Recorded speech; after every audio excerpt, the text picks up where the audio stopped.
most common lies are that you hear as a financial advisor, wealth strategist? I'm sure that people come into your office with a wealth of baggage and garbage and crap like when I came to office with Greg. That's a great question. There's probably countless. Some of the ones that are kind of the most that I see is first is I'm not ready. I don't have enough to save. I'm not ready to sit down and talk with somebody about money. And I always sit back and I go, sometimes I just want to like shake them, but it's like I understand that because I've been there. Sometimes it's almost where you feel like, I want to get things in order before I ask for help.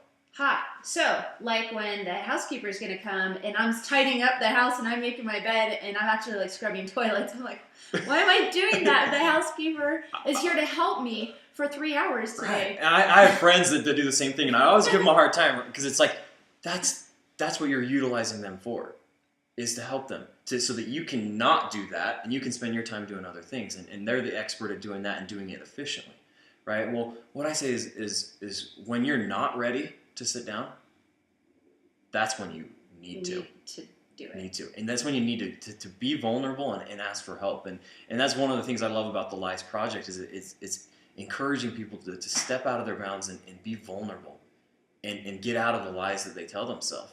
And it's the same thing with money is when you're not ready, that's the time. Because, it's not about what you have. It's about what you're doing with what you have. So to get to the core, because I like to get to the... I think it's the embarrassment factor. Oh, absolutely. Even with the cleaning. And understandably so. Same thing. We feel like, oh, gee, it's so embarrassing. Look what I let my house get to this month, and now I have to call someone in to help me. You just feel dumb. That was a big money factor for me, and why I haven't handled things and it took so many years. I finally decided to step into, okay, this hurts. This is embarrassing. What are they going to think of the credit score? And the dumb choices I made with my money after divorce, and it's just embarrassment. So I kind of think that's where it comes from. But yeah, the most powerful thing that I did for myself was be vulnerable and talk with your partner, Greg, and just say, okay, I want to change so bad that I'm willing to be embarrassed and pay the price. Whatever the price is, I want to get through this. And I paid some prices. It's just like embarrassment, awkwardness, deep conversation. But how did you feel afterwards? That would be right now. So awesome. Yeah.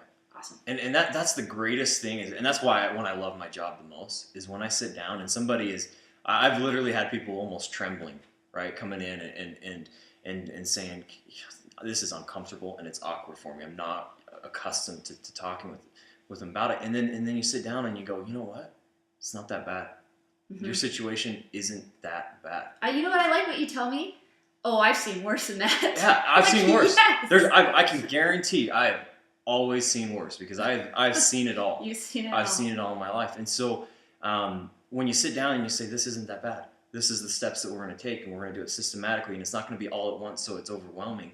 But we're just going to go through and we're going to make it happen for you.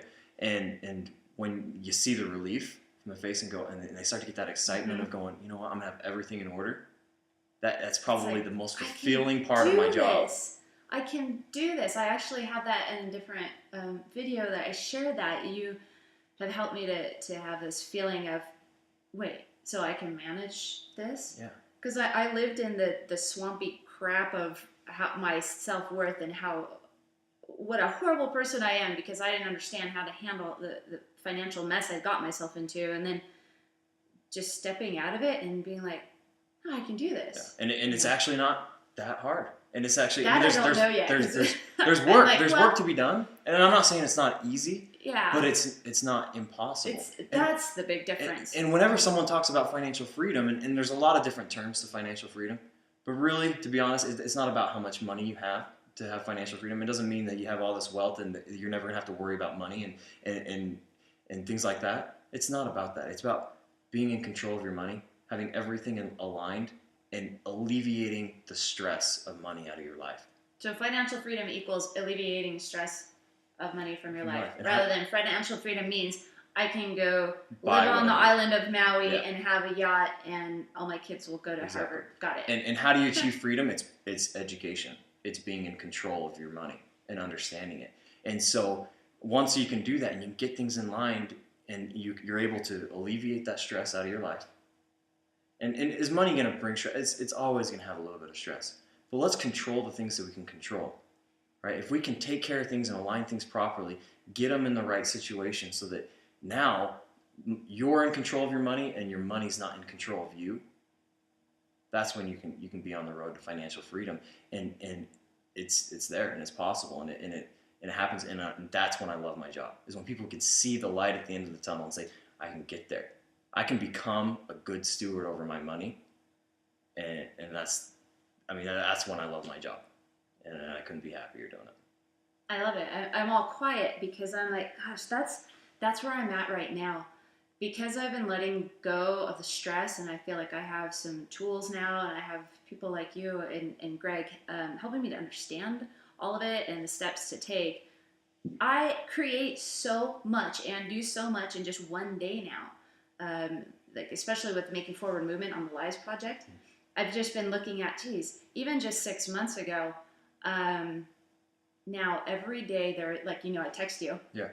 Radio show. Yeah. TV's coming next. Recorded a song, and there's always something new.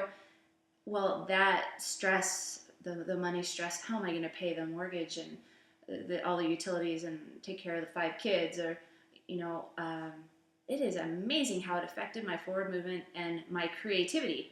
Meaning, ideas were not even coming into my head to see the options of all that there was. It's like a fog. And it's amazing, especially when we talk about value creators in this world, people that go out and create value and produce value in this world, is when that stress is hanging over you, you are that much less productive. And you cannot create the same amount of value. And so that's why we've got to tackle these things, and it's with everybody. And does it mean you're self-employed if you're a value creator? No. It's anyone that's making a difference in their job, that's passionate about what they're doing.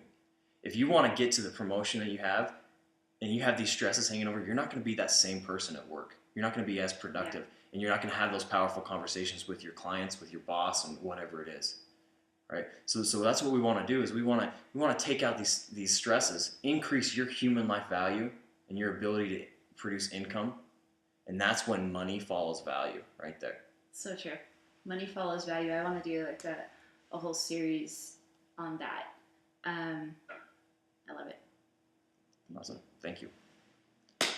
Gregory,